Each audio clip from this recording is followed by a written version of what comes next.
जय हिंद। स्वागत है आप सभी का अपने यूट्यूब परिवार बीए सेमेस्टर वाला में। आज की क्लास बहुत ही ज़्यादा इम्पोर्टेंट है। सारे क्वेश्चन पिछले साल के हैं यानी प्रीवियस ईयर में आपके पूछे जा चुके हैं।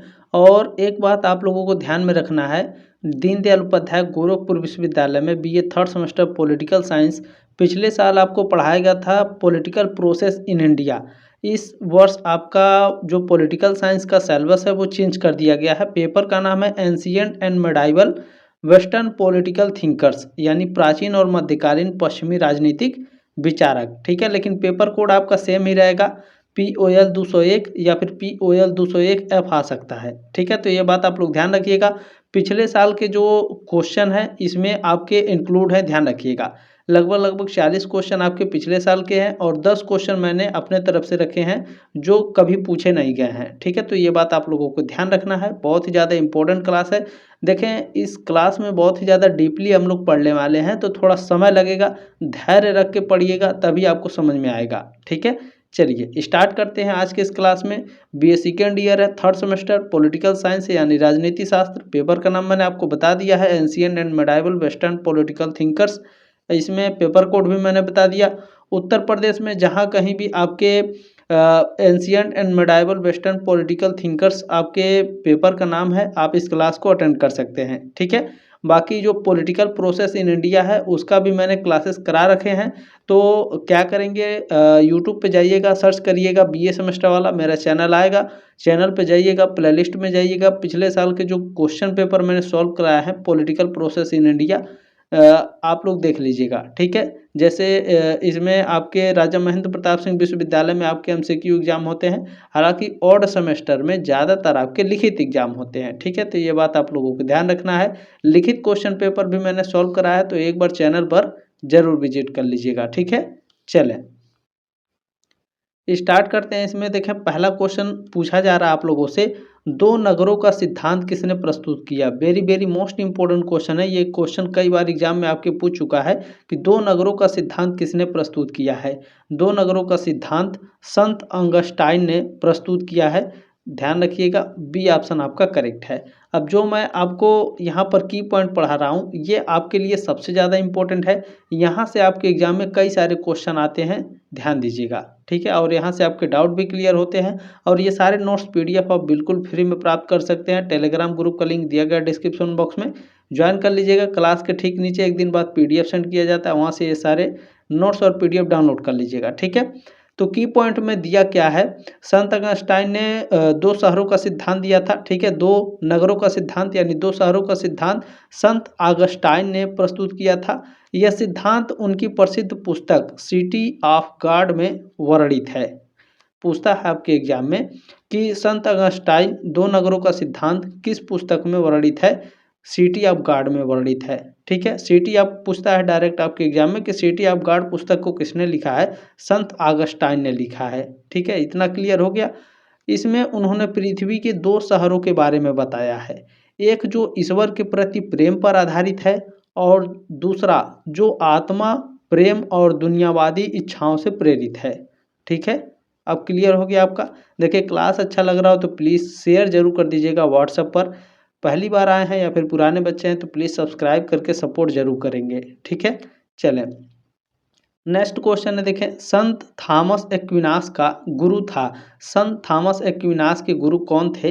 अल्बर्ट महान संत थॉमस एक्विनास के गुरु थे। Very very most important question है, सी ऑप्शन आपका करेक्ट है। ध्यान रखिएगा, अब यहाँ आपको पढ़ना जरूरी है। संत थॉमस एक्विनास के गुरु कौन थे, अल्बर्ट महान थे। अल्बर्ट महान, जिन्हें सेंट अल्बर्ट द ग्रेट के नाम से भी जाना जाता है, एक विद्वान थे और उन्होंने थॉमस एक्विनास को अपने शिष्य के रूप में पढ़ाया था। ठीक है, चले तीसरा क्वेश्चन मोस्ट इंपॉर्टेंट है। चले पूछा जा रहा है आपसे कि कानून उच्चतम विवेक है, किसने कहा। ये स्टेटमेंट किसका है कि कानून उच्चतम विवेक है। ये स्टेटमेंट है सीसरो महोदय का। सीसरो महोदय ने कहा था कि कानून क्या है, उच्चतम विवेक होता है। सी ऑप्शन आपका करेक्ट है। अब इसमें जो की पॉइंट है इसे भी पढ़ना आपके लिए जरूरी है। कानून उच्चतम विवेक है, यह कथन प्रसिद्ध रोमन दार्शनिक, आपके एग्जाम में पूछता है कि सीसरो किस देश के दार्शनिक थे, तो ये एक रोमन दार्शनिक थे। ठीक है ना, राजनेता भी थे ये। उन्होंने प्राकृतिक नियम के सिद्धांत पर जोर देते हुए कहा था, सच्चा कानून सही विवेक है जो प्रकृति के अनुरूप है। क्लियर हो गया। चलिए नेक्स्ट क्वेश्चन देखिए, मैंने कहा था कि सिटी ऑफ गॉड पुस्तक किसका है। ये क्वेश्चन आपके एग्जाम में पूछ चुका है, संत ऑगस्टाइन का है सिटी ऑफ गॉड पुस्तक। ठीक है, डी ऑप्शन आपका करेक्ट है। देखिए सिटी ऑफ गॉड पुस्तक के लेखक संत ऑगस्टाइन है। यह संत ऑगस्टाइन द्वारा 5वीं शताब्दी ईस्वी की शुरुआत में लैटिन में लिखी गई ईसाई दर्शन की एक महत्वपूर्ण रचना है। ठीक है ना। पूछता है सिटी ऑफ गॉड किस भाषा में लिखी गई है या फिर किस लिपि में लिखी गई है, इस तरीके से आपके एग्जाम में पूछ सकता है। तो लैटिन भाषा में लिखी गई है, ये बात आप लोगों को ध्यान में रखना है, पूछ सकता है एग्जाम में। ठीक है, हालांकि ये कभी पूछा नहीं है लेकिन पूछ सकता है, ध्यान रखिएगा। डीडीयू में पॉलिटिकल साइंस के सबसे टफ पेपर बनाए जाते हैं। नेक्स्ट क्वेश्चन क्या है देखें, मध्यकाल की प्रमुख विशेषता है। मध्यकाल की प्रमुख विशेषता क्या है, तो मध्यकाल में सामंतवाद था। क्या था बाबू, सामंतवाद। अब आपके दिमाग में क्वेश्चन आएगा, गुरुजी सामंतवाद क्या है। चलिए सामंतवाद के बारे में मैं आपको बता देता हूँ। देखें मध्यकाल की प्रमुख विशेषता सामंतवाद है। सामंतवाद क्या है, तो सामंतवाद एक ऐसी सामाजिक, राजनीतिक और आर्थिक व्यवस्था थी जिसमें भूमि के बदले सेवा या श्रम का आदान प्रदान होता था और समाज कई स्तरों में बटा हुआ था। क्लियर हो गया। चले नेक्स्ट क्वेश्चन है, विश्व नागरिकता का विचार सर्वप्रथम किसने प्रस्तुत किया। तो जिन्हों ने सबसे पहले विश्व नागरिकता का विचार प्रस्तुत किया था, डी ऑप्शन आपका राइट है क्वेश्चन नंबर 6 का। ठीक है, क्लियर हो गया। देखें विश्व नागरिकता का विचार सर्वप्रथम जिन्होंने प्रस्तुत किया था, जिन्हें सिनोप के जीनों के नाम से भी जाना जाता है। उन्होंने मैं विश्व का नागरिक हूँ जैसा कथन देकर सर्वप्रथम यानी सबसे पहले वैश्विक नागरिकता की धारणा प्रस्तुत की थी। क्लियर हो गया। चलें नेक्स्ट क्वेश्चन देखिए, परिषदीय आंदोलन का संबंध किस काल से था। Very very most important question है। परिषदीय आंदोलन का संबंध मध्यकाल से था। ठीक है, बी ऑप्शन आपका राइट है। थोड़ा सा ध्यान दीजिएगा यहाँ पर, परिषदीय आंदोलन का संबंध मुख्य रूप से मध्यकाल से था, विशेष रूप से 15वीं शताब्दी के यूरोप में जब चर्च की सर्वोच्चता को चुनौती देने के लिए परिषदीय आंदोलन प्रारंभ हुआ।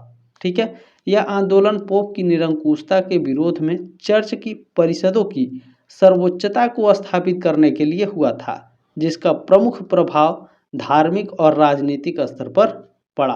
क्लियर हो गया। चलें नेक्स्ट क्वेश्चन है, पुनर्जागरण का प्रतिनिधि है प्लेटो, जीन बोंदा, कार्ल मार्क्स या फिर निकोलो मैकियावेली। पुनर्जागरण का प्रतिनिधि कौन है। आप लोग शुरू से पढ़ते आ रहे हैं, मैकियावेली को पुनर्जागरण का जनक या पुनर्जागरण का प्रतिनिधि कहा जाता है। डी ऑप्शन आपका राइट है। की पॉइंट पढ़ लीजिएगा। देखिए पुनर्जागरण का प्रतिनिधि मैकियावेली है। मैकियावेली पुनर्जागरण काल के एक महान विचारक थे जिन्होंने कला, विज्ञान और साहित्य जैसे कई क्षेत्रों में योगदान दिया। चले मार्कस लूतियस सीसरो एक रोमन राजनीतिज्ञ है, एक वक्ता वकील है या फिर एक दार्शनिक है। तो ये तीनों हैं, डी ऑप्शन आपका राइट है। क्लियर हो गया। चलिए नेक्स्ट क्वेश्चन है, देखिए मार्सिलियो पडुआ द्वारा लिखित पुस्तक है डिफेंसर पेसिस। डिफेंसर पेसिस को हिंदी में भी लिख के दे सकता है एग्जाम में, तो ध्यान रखिएगा, डी ऑप्शन आपका राइट है। देखिए ध्यान से देखने का प्रयास करेंगे आप सभी लोग। देखिए मार्सिलियो पडुआ द्वारा लिखित प्रसिद्ध पुस्तक डिफेंसर पेसिस, डिफेंसर पेसिस यानी शांति का रक्षक 1324 में प्रकाशित एक महत्वपूर्ण राजनीतिक दर्शन ग्रंथ है। ठीक है, बाकी आप लोगों को ये सारी पुस्तकों के नाम आपको पता होंगे। ठीक है, पॉलिटिक्स, प्रिंस पुस्तक और रिपब्लिक। ठीक है, पॉलिटिक्स जो है बाबू ये अरस्तु की प्रसिद्ध पुस्तक है। पूछता है प्रिंस पुस्तक किसकी है, निकोलो मैकियावेली की, सॉरी फॉर दिस। रिपब्लिक पुस्तक, ये सभी बहुत ही फेमस पुस्तकें हैं। ये थर्ड सेमेस्टर में आप पढ़ रहे हैं, फर्स्ट और सेकंड सेमेस्टर में भी देखे होंगे, तो ये कहीं ना कहीं पुस्तकों के नाम जिक्र किए जा चुके होंगे। ठीक है ना। प्लेटो की प्रसिद्ध पुस्तक कौन है, रिपब्लिक। चलें नेक्स्ट क्वेश्चन है कि नगर राज्य शब्द का प्रयोग निम्न में से किसके लिए होता है। नगर राज्य शब्द का प्रयोग प्राचीन यूनानी राज्य के लिए होता है। सी ऑप्शन आपका राइट है। कैसे, चलिए थोड़ा सा एक्सप्लेन करके बताते हैं। नगर राज्य शब्द का प्रयोग प्राचीन यूनानी राज्यों के लिए होता है। यह एक ऐसा स्वतंत्र और संप्रभु राज्य होता था, ठीक है, जो एक शहर और उसके आसपास के ग्रामीण इलाकों पर शासन करता था। और प्राचीन यूनान में इस तरह के कई राज्य मौजूद थे जिन्हें पोलिस कहा जाता था। प्राचीन यूनान क्या है? तो प्राचीन यूनान में एथेंस और स्पार्टा जैसे शहर अपने आप में स्वतंत्र राज्य थे जिन्हें नगर राज्य या पोलिस कहा जाता था, ठीक है। चले नेक्स्ट क्वेश्चन, किसने कहा? ये स्टेटमेंट किसका है कि सत्ता भ्रष्ट करती है और निरंकुश सत्ता निरंकुश रूप से भ्रष्ट करती है। ये स्टेटमेंट किसने दिया था? ये स्टेटमेंट लॉर्ड एक्टन ने दिया था। डी ऑप्शन आपका राइट है। क्या कहा था उन्होंने? ध्यान से देखिएगा, यह प्रसिद्ध उद्धरण उनके 1887 के एक पत्र में है जहां उन्होंने कहा था सत्ता भ्रष्ट करती है और पूर्ण सत्ता निरंकुश रूप से भ्रष्ट करती है, ठीक है। क्लियर हो गया ना? चले देखिए, किसी भी क्वेश्चन में कोई डाउट है तो ये मेरा व्हाट्सअप नंबर है, इस पर आप हमें कांटेक्ट कर सकते हैं, ठीक है। स्क्रीनशॉट लेकर आप हमें शेयर कर सकते हैं, आप हमसे अपना डाउट क्लियर कर सकते हैं, ठीक है। क्लियर हो गया ना? चले एग्जाम के बाद आप लोग क्वेश्चन पेपर भी उसी नंबर पर सेंड कर दीजिएगा ताकि मैं आंसर की भी आपको बता दूंगा। किसके अनुसार प्राकृतिक अवस्था स्वर्णिम युग था? तो रूसो के अनुसार जो प्राकृतिक अवस्था है ये एक स्वर्णिम युग था। सी ऑप्शन आपका राइट है। देखें, थॉमस हॉब्स के अनुसार प्राकृतिक अवस्था युद्ध की स्थिति थी। पूछ सकता है आपके एग्जाम में कि थॉमस हॉब्स के अनुसार प्राकृतिक अवस्था कैसी अवस्था थी? युद्ध की स्थिति जैसी थी जहां मनुष्य का जीवन अकेला, गरीब, बुरा, पशुवत और लघु था। जॉन लॉक के अनुसार प्राकृतिक अवस्था स्वतंत्रता और समानता की स्थिति थी, लेकिन यह स्वर्णिम युग जैसी आदर्श स्थिति नहीं थी, इसमें कुछ असुविधाएं भी थी, ठीक है। रूसो के अनुसार प्राकृतिक अवस्था एक शांतिपूर्ण और सरल यानी स्वर्णिम युग गोल्डन एज थी जहां मनुष्य स्वतंत्र, खुशहाल और दयालु थे। सभ्यता के विकास ने ही संपत्ति, असमानता और भ्रष्टाचार को जन्म दिया, ठीक है। संपत्ति यानी पैसा वगैरह, इसी से असमानता, भ्रष्टाचार और ने जन्म लिया है, ठीक है ना। चले नेक्स्ट क्वेश्चन है, देखें, नगर राज्य शब्द जुड़ा है। तो नगर राज्य शब्द ये जुड़ा है प्राचीन ग्रीस यानी प्राचीन यूनान से। बी ऑप्शन आपका राइट है, अभी ऊपर मैंने एक्सप्लेन करके आपको बताया है, ठीक है। चलिए नेक्स्ट क्वेश्चन है कि निम्न में से कौन मध्ययुगीन राजनीतिक चिंतन से नहीं जुड़ा है? तो देखें, इसमें जो आपके सुकरात हैं ये मध्ययुगीन राजनीतिक चिंतन नहीं है। डी ऑप्शन आपका राइट है क्वेश्चन नंबर 15 का। बाकी एक्विनास, मार्सिलियो ऑफ पेडुआ और विलियम ऑफ ओकन ये सभी मध्ययुगीन राजनीतिक चिंतन है। तो सुकरात कौन है? तो सुकरात के बारे में जान लीजिए। देखें, सुकरात मध्ययुगीन राजनीतिक चिंतन से नहीं जुड़ा हुआ है या फिर नहीं जुड़े हुए थे, क्योंकि जो सुकरात हैं वह एक प्राचीन यूनानी दार्शनिक थे जो लगभग 4वीं शताब्दी ईसा पूर्व में रहे थे। एक्विनास, मार्सिलियो ऑफ पेडुआ और विलियम ऑफ ओकम मध्ययुगीन काल के विचारक थे जिन्होंने राजनीतिक दर्शन में योगदान दिया, ठीक है। चलें, मध्य युग को जाना जाता है किस नाम से? मध्य युग को अंधकारमय युग के नाम से जाना जाता है। बी ऑप्शन आपका राइट है, मोस्ट इंपोर्टेंट है, क्वेश्चन कई बार आपके एग्जाम में पूछा है। देखिए, मध्य युग को अक्सर अंधकारमय युग के नाम से जाना जाता है। यह नाम रोमन साम्राज्य के पतन के बाद यूरोप में ज्ञान और संस्कृति के पतन की एक प्रारंभिक धारणा को दर्शाता है, ठीक है। चलिए नेक्स्ट क्वेश्चन पूछा जा रहा है, निम्नलिखित में से कौन सी मध्ययुगीन राजनीतिक चिंतन की विशेषता नहीं है? तो देखिए, संप्रभुता का जो विचार है ये मध्ययुगीन राजनीतिक चिंतन की विशेषता नहीं है। बाकी चर्च की सर्वोच्चता, राजतंत्र की प्रधानता और सार्वभौमवाद ये सभी मध्य युग की राजनीतिक चिंतन की विशेषता है, लेकिन संप्रभुता नहीं है। तो सी ऑप्शन आपका राइट है। क्लियर हुआ? देखिए, मध्ययुगीन राजनीतिक चिंतन की विशेषता संप्रभुता का विचार नहीं है। क्यों? क्योंकि मध्य युग में संप्रभुता का आधुनिक विचार मौजूद नहीं था, बल्कि उस समय चर्च और राजतंत्र के बीच शक्ति का विभाजन था।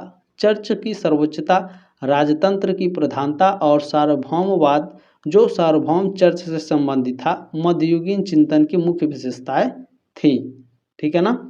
चलें, नेक्स्ट क्वेश्चन क्या है, मध्ययुग का अरस्तु कौन है। मध्ययुग का अरस्तु एक्विनास को माना जाता है। ठीक है, मध्ययुग का अरस्तु किसे, थॉमस एक्विनास को। सी ऑप्शन आपका राइट है। देखिए, सेंट थॉमस एक्विनास को मध्य युग का अरस्तु कहा जाता है। क्यों कहा जाता है, क्योंकि उन्होंने अरस्तु के दर्शन को ईसाई धर्मशास्त्र के साथ एकीकृत किया और तर्क और धर्मशास्त्र के बीच एक सामंजस्य स्थापित किया था, इसलिए कहा जाता है। ठीक है ना। चलिए, नेक्स्ट क्वेश्चन है कि संत थॉमस एक्विनास किस देश के निवासी थे। तो यह इटली के रहने वाले थे।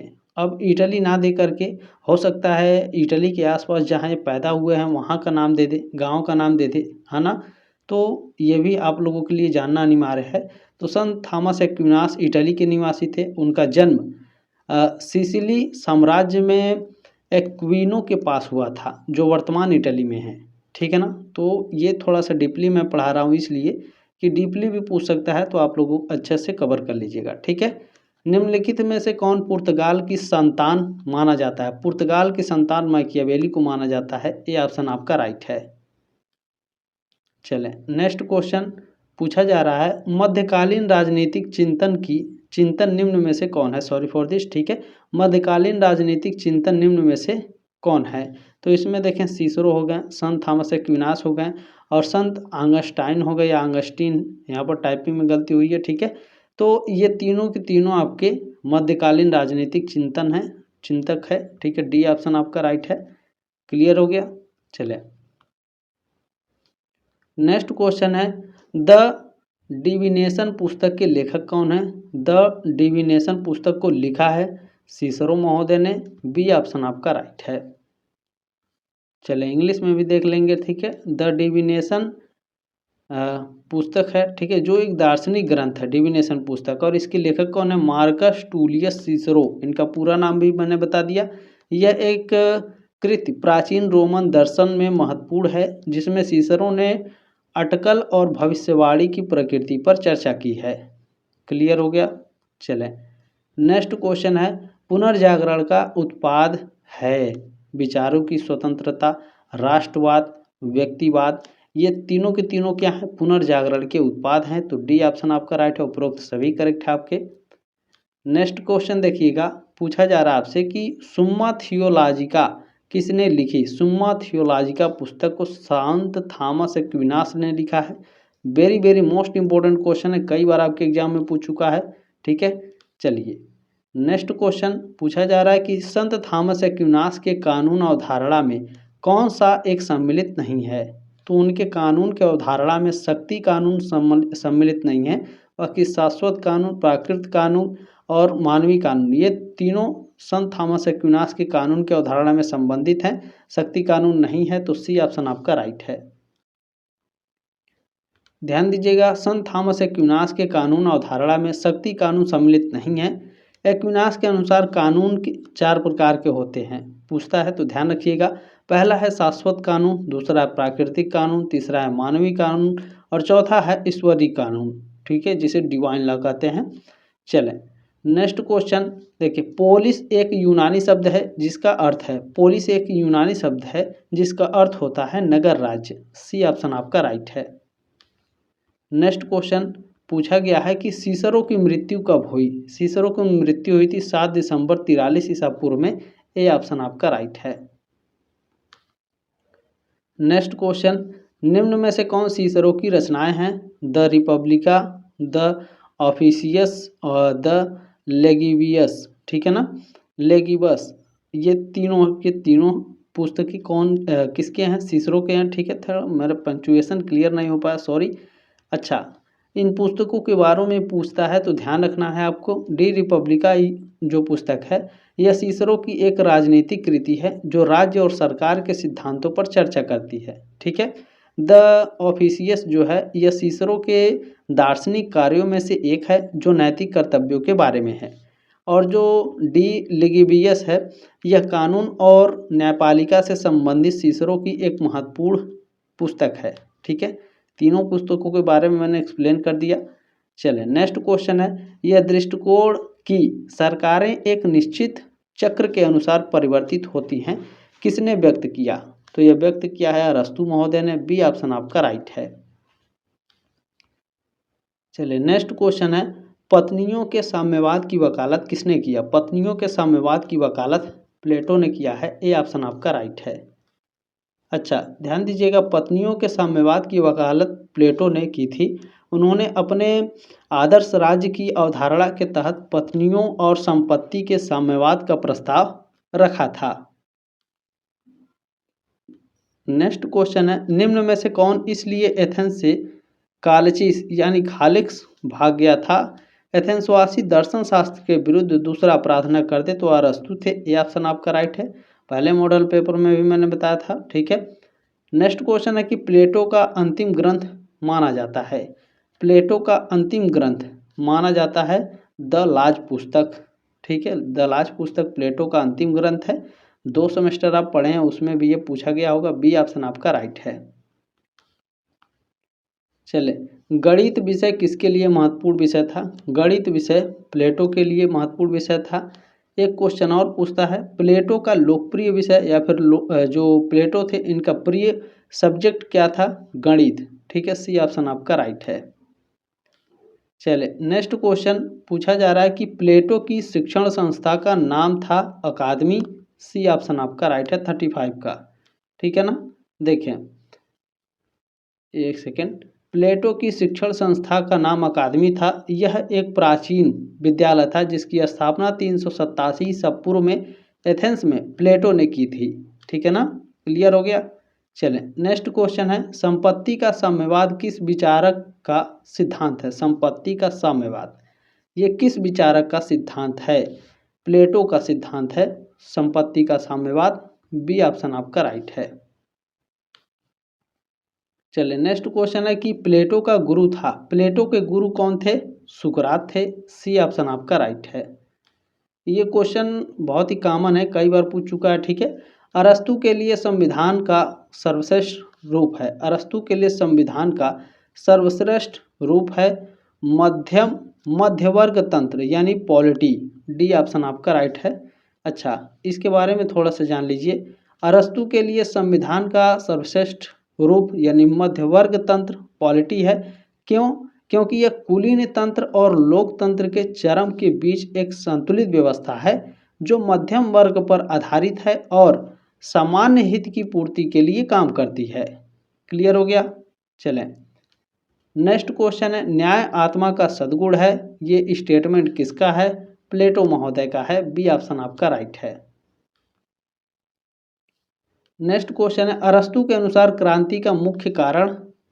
देखिए, अरस्तु के क्रांति का मुख्य कारण देखा जाए तो डर भी होता है, असमानता भी और घृणा भी। लेकिन क्वेश्चन क्या कह रहा है? अरस्तु के अनुसार क्रांति का मुख्य कारण, क्रांति का मुख्य कारण अरस्तु के अनुसार असमानता है। बी ऑप्शन आपका राइट है। बहुत बच्चे डी ऑप्शन लगाए थे पिछले साल, तो ध्यान रखिएगा। जहाँ जहाँ एग्जाम हुए थे अलग अलग यूनिवर्सिटी में, क्योंकि पॉलिटिकल प्रोसेस इन इंडिया पढ़ाया गया था, तो ध्यान रखेंगे, ठीक है ना। चलें, ध्यान दीजिएगा यहाँ पर देखिए, अरस्तु के अनुसार क्रांति का मुख्य कारण असमानता है। क्यों? क्योंकि उनका मानना था कि जब समाज में आर्थिक, सामाजिक या राजनीतिक असमानता बढ़ती है तो इससे लोगों में असंतोष पैदा होती है और क्रांति की स्थिति उत्पन्न होती है। हालांकि भय और घृणा भी क्रांति में योगदान दे सकते हैं, परंतु या फिर अरस्तु के विचार में मूल कारण असमानता ही है, ठीक है, ध्यान रखिएगा। चलिए नेक्स्ट क्वेश्चन है, अरस्तु को बुद्धिमानों का गुरु किसने कहा? अरस्तु को बुद्धिमानों का गुरु दांते महोदय ने कहा था। डी ऑप्शन आपका राइट है। नेक्स्ट क्वेश्चन है, निम्नलिखित विचारकों में से कौन राजनीतिक विज्ञान के पिता के रूप में जाना जाता है? राजनीति विज्ञान के पिता के रूप में जाने जाते हैं अरस्तु महोदय। बी ऑप्शन आपका राइट है। नेक्स्ट क्वेश्चन है, शिक्षा मानसिक व्याधियों से मुक्त का मानसिक उपचार है, किसने कहा? ये स्टेटमेंट प्लेटो का है। बी ऑप्शन आपका राइट है। सॉरी, ए ऑप्शन आपका करेक्ट है, ठीक है। यहाँ पे ऑप्शन नंबर ए करेक्ट है आपका। Sorry for this. क्लियर हो गया। चलें, नेक्स्ट क्वेश्चन क्या है? प्लेटो के लिए साम्यवाद है। प्लेटो के लिए साम्यवाद एक राजनीतिक व्यवस्था है। ए ऑप्शन आपका राइट है। क्लियर हो गया। किसी भी क्वेश्चन में कोई डाउट होगा तो मैंने अपना नंबर दिया है, आप हमसे डाउट अपना क्लियर कर लीजिएगा, ठीक है ना। चले, अरस्तु संपत्ति के दो प्रकार बताता है, निर्जीव और सजीव, ठीक है ना। सी ऑप्शन आपका राइट है। कैसे, चले एक्सप्लेन करके बताते हैं, ध्यान दीजिएगा। अरस्तु संपत्ति के दो प्रकार निर्जीव और सजीव बताता है। इनमें निर्जीव संपत्ति में मकान, खेत जैसी वस्तुएं शामिल हैं, जबकि सजीव संपत्ति में दास, दासी जैसे जीवित प्राणी शामिल हैं। क्लियर हो गया। चलें, सिकंदर का गुरु अरस्तु था, बी ऑप्शन आपका राइट है। नेक्स्ट क्वेश्चन मोस्ट इंपॉर्टेंट है, लीसियम की स्थापना किसने की थी। अरस्तु महोदय ने लीसियम की स्थापना की थी। गुरुजी लीसियम क्या है इसके बारे में बताइए। बिल्कुल बताएंगे। लीसियम की स्थापना अरस्तु ने की थी। उन्होंने 335 ईसा पूर्व में एथेंस में इस दार्शनिक विद्यालय की स्थापना की थी। क्लियर हो गया। चले, नेक्स्ट क्वेश्चन है, वितरणात्मक न्याय का अग्रणी प्रतिपादक था। Very very most important question है। अरस्तु वितरणात्मक न्याय के अग्रणी प्रतिपादक थे, बी ऑप्शन आपका राइट है। क्लियर हो गया। नेक्स्ट क्वेश्चन देखिए, मार्सिलियो ऑफ पेडुआ प्रभावित था अरस्तु महोदय से, बी ऑप्शन आपका राइट है। नेक्स्ट क्वेश्चन क्या है, ग्रीक चिंतन में राज्य है एक, ग्रीक चिंतन में राज्य है एक क्या है, तो सावयवी संस्था है, ये ऑप्शन आपका राइट है। बाकी क्लास कैसी लगी कमेंट के माध्यम से अपनी राय कमेंट बॉक्स में जरूर रखिएगा। जल्द मिलेंगे आपके नेक्स्ट क्लास में, तब तक के लिए जय हिंद, वंदे मातरम।